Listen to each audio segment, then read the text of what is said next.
Halo semuanya, perkenalkan nama saya Valentinus Waskito. Pada kesempatan kali ini saya ingin merefleksikan beberapa hal sebagai tugas konsekuensi pita ungu. Yang pertama adalah insight yang saya dapatkan selama tugas wawancara bersama senior juga teman-teman seangkatan. Yang kedua adalah tips and trick yang saya dapatkan dari senior selama berkuliah di FPUAJ. Juga kenapa etiket dan etika itu penting diterapkan dalam lingkungan perkuliahan FPUAJ. Yang terakhir adalah etika dan etikat seperti apa yang ingin saya gunakan selama berkuliah di FPUAJ. Oke, yang pertama ada insight yang saya dapatkan dari tugas wawancara bersama kakak tingkat juga teman-teman seangkatan. Ya, tentu saya dapat mengenal mereka semua lebih jauh lagi. Saya dapat mengenal Kak Lala, Kak Hadef, juga Kak Patricia, untuk kakak senior. Juga untuk teman seangkatan saya dapat mengenal lebih dalam lagi bersama dengan Shiva, Karisa, juga Maria. Tentu saya dapat mengenal juga alasan-alasan mereka memilih Fakultas Psikologi di Atmajaya. Mereka merasa bahwa Atmajaya itu bagi fakultas psikologi yang bagus, khususnya di kampus swasta. Juga saya dapat mengetahui pengalaman-pengalaman akademik atau non-akademik yang kakak senior dapatkan selama berkuliah di FPUAJ.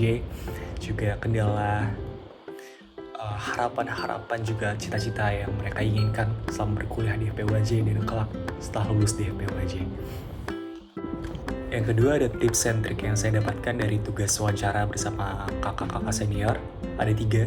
Yang pertama adalah bagaimana kita bisa memilih dan memilah teman. Juga mengenal teman-teman di lingkungan psikologi seluas mungkin, sehingga kita bisa tahu teman-teman mana yang bisa kita ajak untuk belajar bersama ataupun teman-teman yang bisa kita ajak untuk bermain bersama. Lalu yang kedua adalah metode belajar yang kita gunakan dalam setiap mata kuliah yang kita ambil. Jadi setiap mata kuliah kita bisa membedakan kira-kira metode pembelajaran mana yang pas untuk perkuliahan ini, kira-kira metode pelajaran yang pas untuk perkuliahan yang ini. Jadi di situ kita bisa fokus dan bisa terus menggali dan memahami mata kuliah tersebut lebih baik lagi. Juga yang terakhir adalah kita terus fokus, berjuang dan semangat untuk melewati setiap tantangan-tantangan ada dalam lingkungan FPUAJ. Oke, selanjutnya yang ketiga, mengapa penting kita beretika dan beretiket di lingkungan perkuliahan di FPUAJ. Karena menjadi pribadi yang beretika dan beretiket dapat membantu kita untuk menjaga hubungan sosial secara khusus bersama dengan teman-teman perkuliahan di FPUAJ, juga dosen-dosen di FPUAJ. Juga dapat membantu kita untuk berperilaku atau menampilkan perilaku kita, juga menampilkan penampilan kita dengan baik dan benar di lingkungan sosial. Juga dapat membantu kita untuk menampilkan nilai kita sebagai pribadi dan sikap kita sebagai pribadi, sehingga dapat membantu kita untuk bersosialisasi di lingkungan perkuliahan.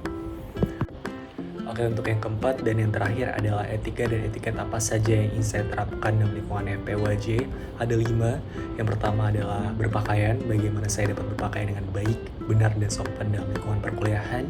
Yang kedua adalah cara saya beretika dan beretiket dalam online class, bagaimana saya dapat mengikuti pembelajaran dengan baik dan benar, terus mengikuti peraturan yang ada, berpakaian yang rapi dan sopan, juga menghargai dosen.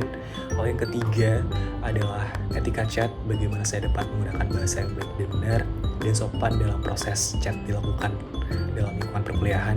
Juga yang keempat, etika saya dalam wawancara, bagaimana saya dapat terus mengikuti prosedur wawancara dengan baik dan benar, memberikan informed consent, terus menggunakan bahasa yang baik dan benar. Juga yang terakhir, bagaimana saya dapat menerapkan orisinalitas karya dalam setiap tugas-tugas saya, tidak menggunakan plagiarisme dalam setiap proses pembelajaran, proses tugas-tugas yang diberikan.